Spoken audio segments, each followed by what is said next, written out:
Hello friends, welcome to மக்கள் சேவை சால். இன்றைக்கி நம்ம ஒரு முக்கியமான இன்ஃபர்மேஷன் பற்றி தான் பார்க்க போகிறோம்.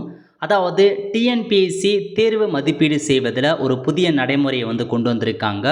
இப்போ இதை பற்றின மொத்த இன்ஃபர்மேஷன் தான் இந்த வீடியோ பார்க்க போகிறோம்.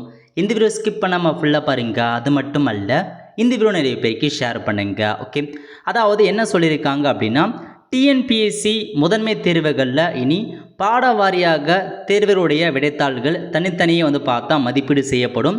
வெளிப்படைத்தன்மையை உறுதிப்படுத்தும் வகையில் மாற்றங்கள் கொண்டு வர முடிவு செஞ்சதை தந்தி டிவி இருக்க பாருங்கள், நியூஸ் சேனலில் இந்த ஒரு செய்தியை வெளியிட்டிருக்காங்க. அதாவது டிஎன்பிஎஸ்சி குரூப் 1 மற்றும் குரூப் 2 அந்த மாதிரி பல எக்ஸாமில் ப்ரிலிம் எக்ஸாம் மற்றும் மெயின் எக்ஸாம் 2 எக்ஸாம் வைக்கிறாங்க. ப்ரிலிம்ஸ் எக்ஸாமினேஷன் பொறுத்த வரைக்கும் ஓஎம்ஆர் மெத்தட் மூலமாக உங்களுக்கு நீங்கள் ஷேடோ பண்ணுவீங்க. மெயின் எக்ஸாமினேஷனை பொறுத்த வரைக்கும் ரிட்டன் எக்ஸாமினேஷன் மாரி நீங்கள் கைப்பட எழுதுகிற மாதிரி இருக்கும். அந்த ரிட்டன் எக்ஸாமினேஷனுக்கு பாருங்கள், மெயின் எக்ஸாமினேஷன் முதன்மை தேர்வு அதில் பார்த்தா மதிப்பீடு செய்கிற ஒரு மாற்றத்தை கொண்டு வர போகிறாங்க. என்னமான மாற்றம்னா, இப்போ யூஸ்வலாக நீங்கள் மெயின் எக்ஸாமினேஷன் ரிட்டன் மூலமாக நீங்கள் எழுதுவீங்க, அதை ஸ்கேன் பண்ணி திருத்துவாங்க. பட் இப்போ என்ன பண்ணுறாங்க அப்படின்னா, ஒவ்வொரு நீங்கள் எழுதின பாட வாரியாக மெயின் எக்ஸாமினேஷன் நீங்கள் எழுதுவீங்க, அதை பாட வாரியாக பார்த்தா பிரித்து வகைப்படுத்த போகிறாங்க. ஒவ்வொரு பாட வாரியாக வகைப்படுத்தி அந்த ஒவ்வொரு பாடத்துக்கும் ஸ்பெசிஃபிக்காக மார்க் போட மென்ஷன் பண்ணியிருக்காங்க பாருங்கள். இதுக்காக மென்பொருள் மூலம் விடைத்தாள்களை மதிப்பீடு செய்ய முடிவு அப்படின்றத மென்ஷன் பண்ணியிருக்காங்க. முதன்மை தேர்வுகளில் இனி பாட வாரியாக தேர்வருடைய விடைத்தாள்கள் தனித்தனியாக மதிப்பீடு செய்யப்படும் அப்படின்றத சொல்லியிருக்காங்க. கணினி வழியே பிரத்யேகமாக உருவாக்கப்படும் மென்பொருள் உதவி மூலம் விடைத்தாள் திருத்தும் பேராசிரியர்களுக்கு விடைத்தாள்கள் பகிரப்படும் அப்படின்றத மென்ஷன் பண்ணிட்டாங்க. ஸோ இப்போ நீங்கள் எழுதின ஆன்சரை பார்த்தா ஒவ்வொரு பாடவாரியாக உங்களுக்கு ஆன்லைன் மூலமாக அப்டேட் பண்ணிடுறாங்க.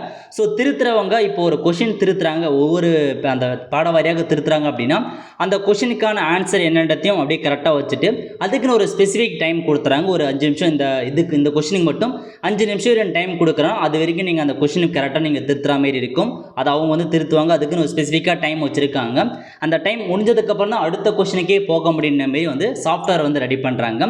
இதனால் இதுக்கப்புறம் ஒவ்வொரு பாட வாரியாக கொஷின்ஸை பிரித்து அதன் மூலமாக திருத்தி கடைசியாக உங்களுக்கு பார்த்தா மதிப்பெண் வழங்கப்படும் சொல்லியிருக்காங்க.